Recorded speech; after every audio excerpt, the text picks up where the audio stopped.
I was say Sammy Gyemfi assembles na a trendy, but on the more serious note, Sammy Gyemfi apacho. Yen I attended Neze and then I chief of staff Julius Debra to the Safrano. Because at the rate Ghana for a casa about this generous giving, you know, a man to the Safre and also a public officer. And more to the point, so NDC for launch a code of conduct, you know. Let's say a week or two be this. Now, Nina say, Sammy Gyemfi sika now the man Agradaa. Agradaa ankasa na sere de say on man fuel iska. Now fuel iska no the man and happen to be Dallas. And una Ghana for us packing Sammy Gyemfi ababe pacho. Because yama yenkwa kuti script na da so no we hwe city news omo ene ede chance me by say Sammy Gyemfi apologize over dollar gift to Agradaa into no the script in better so kuti GH1 my security expert for Kasai political analyst Jonathan Otri amount for said do ye bi mo say oh like a whole lot of opinions and amount for share. But what you know is Sammy Gyemfi patch out to the public and to Mahama and to the chief of staff. Now we have the story be baba almost allegedly national security Sammy Gyemfi eco bossage allegedly and also many baba and stay tuned and someday the biba because I think that they should let the bygone be bygone because Sammy Gyemfi did nothing wrong because I know they will be a beside or the man but the mistake or any said a mistake amount for soldiers so say it shouldn't be Agradaa because Agradaa or anti Mahama on Mahama say more to the point because I was a good board member near Dallas that has sparked the conversation so much into you every 4 months and that this is not the oral is not oralizing. What's your take? So let me money in public. Mr. Gyemfi gave out an undisclosed amount of foreign currency, reportedly the US dollar, to evangelist and former fetish priestess Patricia Odro Kurante, popularly known as Nana Agradaa, or Mama Pat. The act has drawn sharp criticism from the public and within political circles, with many accusing him of breaching the newly introduced code of conduct for public office holders. And the intense pressure, Sammy Gyemfi also serves as the National Communications Officer for the NDC, issued a public apology via Facebook on Sunday, the 11th of May, expressing regret over the incident. And he describes it as a personal act of generosity that was never intended for public attention. Nonetheless, sources close to the presidency indicated that the Chief of Staff, Julius Debra, is treating the matter with utmost seriousness owing to its potential political implications and reputational impact on the administration.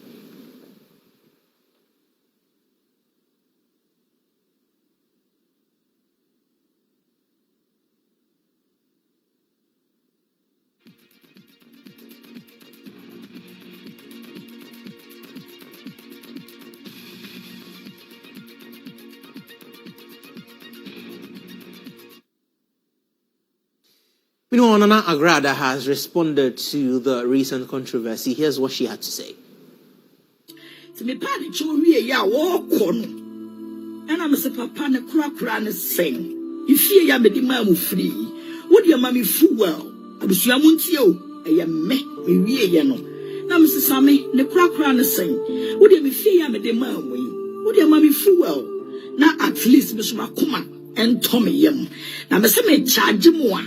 Eyisika bebre enti mami fuel ena jono afo ne car to afo ne car no ena miami di nechi just wo afo car na kwa me tale no ena miami di nechi ena ja oyi ne person ena o kind dollars say 1,000 say ena of the man so the man na na ja be so baba mi so mu.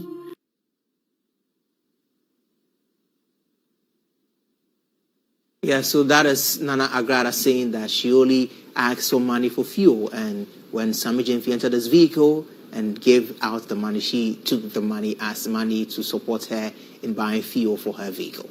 But we are joined now by Jonathan Otri, who is a political analyst. He's here to help us unpack this issue. Good morning and welcome to the bulletin.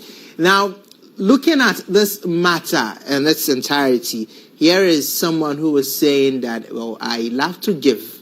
And here is someone who is as well a public officer. And here is someone who has to deal with the political divide.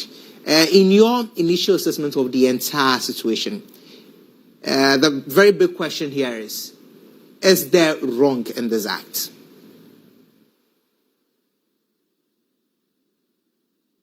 Well, thank you. The name is Dr. Jonathan Asante. Right. Mr. Ajiman. Yes.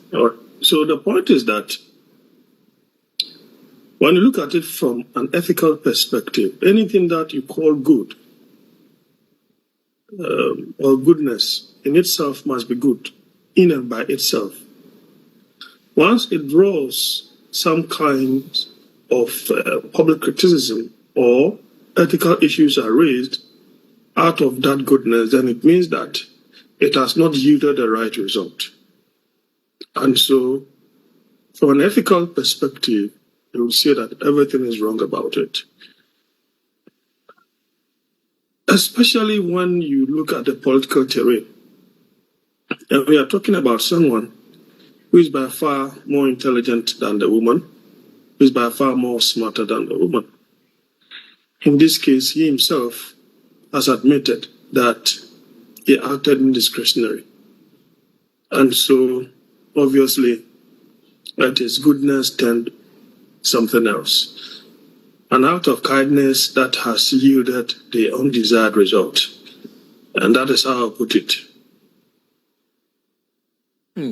Now, beyond what we saw over the weekend, there is, above the political commentary, we are seeing some action from government, the government within which he works with and even speaks for. We are seeing the chief of staff summon Sammy Gyemfi to the Jubilee House to have a conversation on this matter. Now, you've married the part where it talks about ethical, it talks about the man's own apology. In the summons, based on your analysis, what do you think would be the key issues that would be evaluated? Well, in the first place, he ought to have been a little more smarter than what he did. He's really set a very high standard for himself in the public domain, putting the MPP to the wedge and to the sword. Therefore, they will come hard at him for not setting the right ethical standards. So, obviously, my hesitation has been to wait for what the presidency will do, especially owing to the fact that the president has really set a high standard, not only for his appointees, but for all Ghanaians, irrespective of being directly or indirectly appointed by the president. So that is a huge call on the presidency. It is just quite unfortunate. I felt that, look, whatever be the case, people will analyze this from different perspectives, and optically it doesn't look well for his political career as an individual. It does not in any way also bode well for the corporate entity that is called the NDC in government. So the call by the chief of staff or the summons by the chief of staff is in order, and some kind of reprimand will be in a good stead for the government, and especially the good name of the president. It is very difficult. I can appreciate that. Here is the case.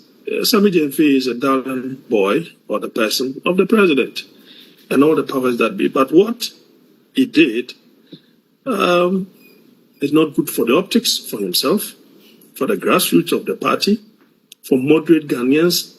As for the MPP, they are going to take him to the cleaners, and also the elderly members of the party in government. It does not look well. It does not forebode anything good for them. Therefore, I'm very happy that for the first time, in the first place, he apologized. And so I'm expecting him to purge himself before Ghanaians, to purge himself before the grassroots, and purge himself profusely before the presidency. And whatever sanctions, either limitedly or whatever the president wants to decide, I think that would be the best way to go. It's not as if he's committed any crime, but it is just not good for the political terrain. especially when you did not do that when you were in opposition. Now you find yourself in government, you are doing something of that sort. And especially finding yourself in the public terrain now, and the position that you are occupying, that's a very sensitive position. And that in itself is also not equally good for the optics. Speaking of reprimanding him to send a message to help make the optics better, many have had some suggestions. Some are calling for his immediate dismissal. Some even at a point have suggested that there should be suspension and even for him to even donate his salary to the Mahama Cares Fund. But in your own session, what would be too extreme and what would be just okay? Well, that is the decision of the appointer. And the only thing that is important is the fact that within the public domain, the president is showing consistency. Because if some groups of your appointees who had not submitted their, asset declaration forfeited 3 months of their salary, I mean, this one, you also spoke about discretion, integrity in, the code of conduct, prescribes opulence. And this in itself is opulence of a sort. Because the woman concerned, the woman in the picture, in the video, is not somebody who is poor. Somebody who is suggesting to us that he gave his building to the NDC to facilitate their work. She is not poor. And I asked a certain question, if indeed the justification was the fact that she gave a certain building to the NDC and that she wants some kind of compensation or even fuel for that matter, she should have written to the national office that she should be compensated for having done A, B, C, and D. And so I do not know the extreme punishment, neither do I know the moderate punishment. What it should be in the public domain is that the president has demonstrated that consistency in terms of either some kind of sanctioning or injunction or reprimand, either publicly or something of that sort. But we also don't have to forget the fact that, look, the young man himself purged himself by apologizing profusely and unconditionally. He never knew that something of that sort was going to be recorded.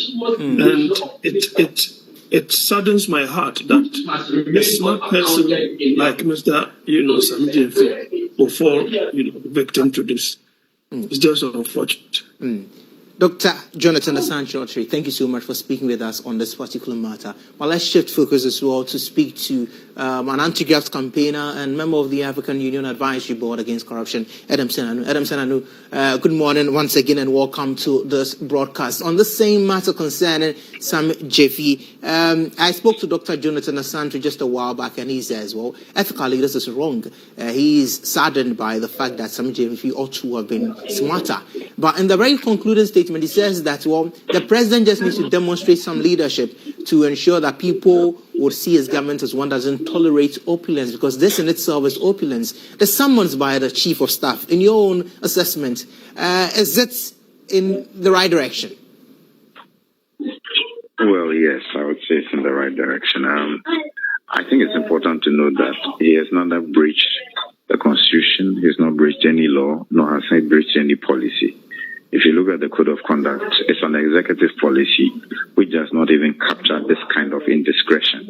So perhaps at this point they may want to upgrade it and capture things that have to do with bringing the government into disrepute or ostentatious living.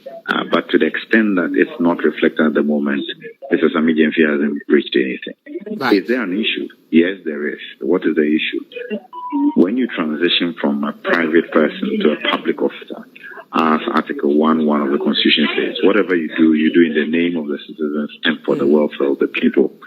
And it's to that extent that he needed to be circumspect as to how others might view this ordinary citizens.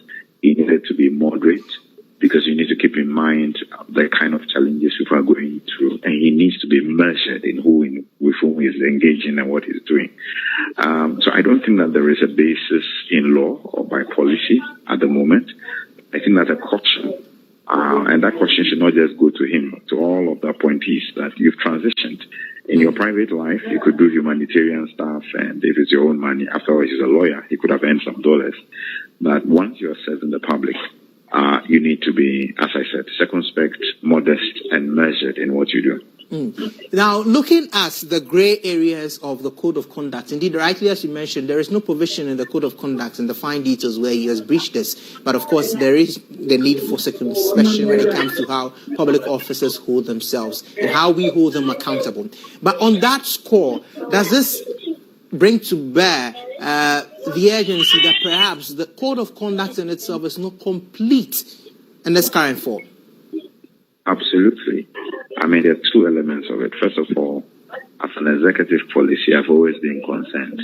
Executive policy means only the president can sanction. If people don't identify an officer who may have, as it were, infringed on the policy, it doesn't get the president's attention. That person is not held accountable. That's not the best way to go. So in our view, in my view, the Conduct of Public Officers Bill needs to be passed with urgency. And in that document, you have much more comprehensive coverage of issues of ethics, of administration, etc. And even if this is not reflected, it may be a good time, therefore, to take the microscope to the document and make sure it's there. So, two things. First of all, clearly, the Code of Conduct as launched does not cover this. So the president will have a basis for sanctioning anybody. But secondly, more critically, this country deserves much better. We need to pass the Conduct of Public Officers Bill, because when you have a law, then all 35 million Ghanaians are party to holding duty bearers accountable. And that's the way to go. And I'm saying, I know the Chief of Staff has summoned Sammy Gyemfi. In my conversation with Dr. Jonathan Asante, he says, well, he cannot say which punishment will be enough or will be the stream. But on social media, people have had cause to say, well, suspend him, sack him, and donate his salaries. In your own, as a private citizen and from where you speak, what would be your suggestion on your take on this particular matter? On what would be the step that would be enough as a deterrent to other public office holders? I think that at the moment, the only thing they can do is a caution. It is good that he's apologized. It's good that the Chief of Staff has called him. As I said, he's not breached any law. He's not breached any policy. He's not gone against the Constitution. And I'm sure he will to demonstrate that as a lawyer, this is money he personally earned. Mind you, he wasn't standing in the open. He was in his car. He had intended giving part of what he was given, and Agradaa snatched the rest. It does not appear that he was intentionally making a display of it till Agradaa got the camera guy and then started flaunting it. I think that a caution is good enough, and that caution should go to all appointees. A strong reminder that they have transitioned from private life, where such humanitarian acts will be viewed differently, to public life, where everything they do must be in the name of the citizens and for the welfare of the citizens.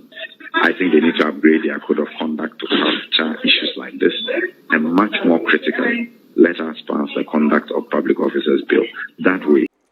It was then I will share and also subscribe. God bless you.